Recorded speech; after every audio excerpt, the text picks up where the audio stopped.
Shalom. My name is Rabbi Isser Zalmen Weisberg. I was fortunate to be born into an Orthodox Jewish home. My father, of blessed memory, who was also a rabbi, did what every Orthodox Jewish father does, began to teach me Torah as soon as I was able to speak. Torah is the Hebrew word for scripture. Since that very young age, I have studied the Torah every single day of my life. So what I'm about to share with you is not my own. I'm merely conveying to you the words of the living God. If you're listening to this message, you probably already know the truth. You know that you're not here in this world due to some fluke or accident, as the genius professors who populate our universities would like you to believe. These are the same brilliant minds that cannot define what is a woman, or condemn the sadistic monsters of Hamas. But you're much wiser. You know that this incredible universe of ours did not just pop up out of nowhere. You know that God created and sustains the whole universe, including you. And if God is bringing you into existence every moment of your life, it's for a reason. It's because you're important to Him. But being important to God comes with responsibilities. Responsibilities to yourself, to your family, to your country, and to the entire world. You also know that there are consequences if you ignore your responsibilities.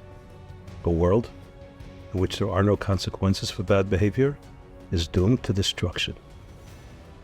The responsibilities of all mankind are referred to in our literature as the Sheva Mitzvahs B'nai Noach, the 7 Noahide responsibilities. They're named after Noah because all mankind are his descendants, and because God communicated these 7 responsibilities to him. They were also repeated to Moses at Sinai.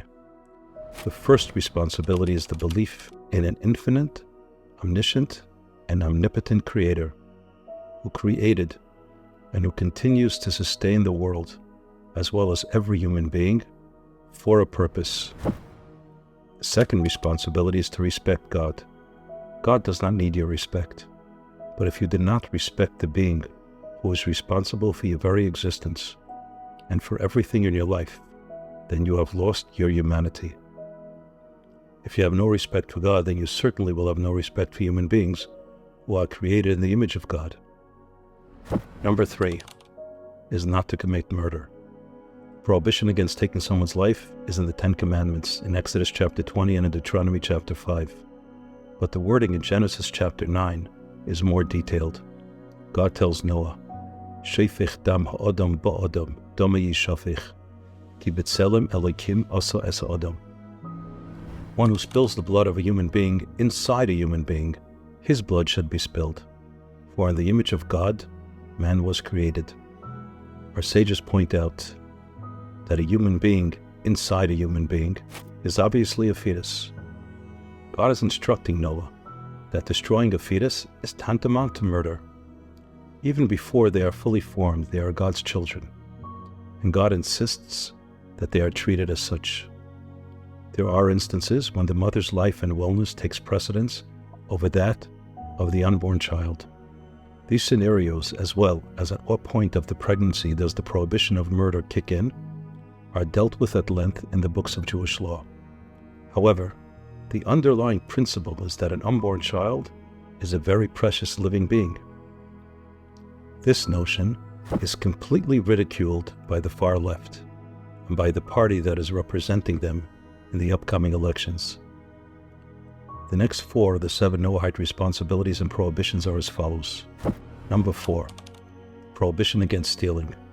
Number 5, the responsibility to establish and maintain families and family values.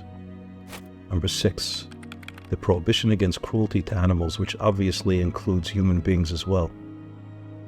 And the last of the 7 is to establish and maintain a fair system of law and justice. The Torah teaches us that when God's name is being desecrated, and every Noahide law is being broken, and the future of ethical monotheism is being challenged, there is no excuse that can justify sitting on the sidelines. My fellow Americans, the upcoming presidential election will probably be the most important one in your life, and the most important one in the history of our country. This election is not about the individuals who are on the ballot. It's much bigger than that.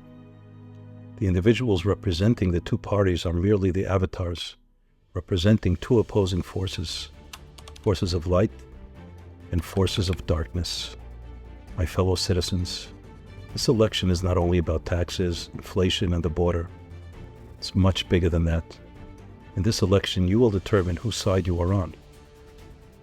Are you on the side that loves and respects God, or on the side of those who laugh at God and His Torah? May God provide you with the wisdom to choose the path of life. Shalom.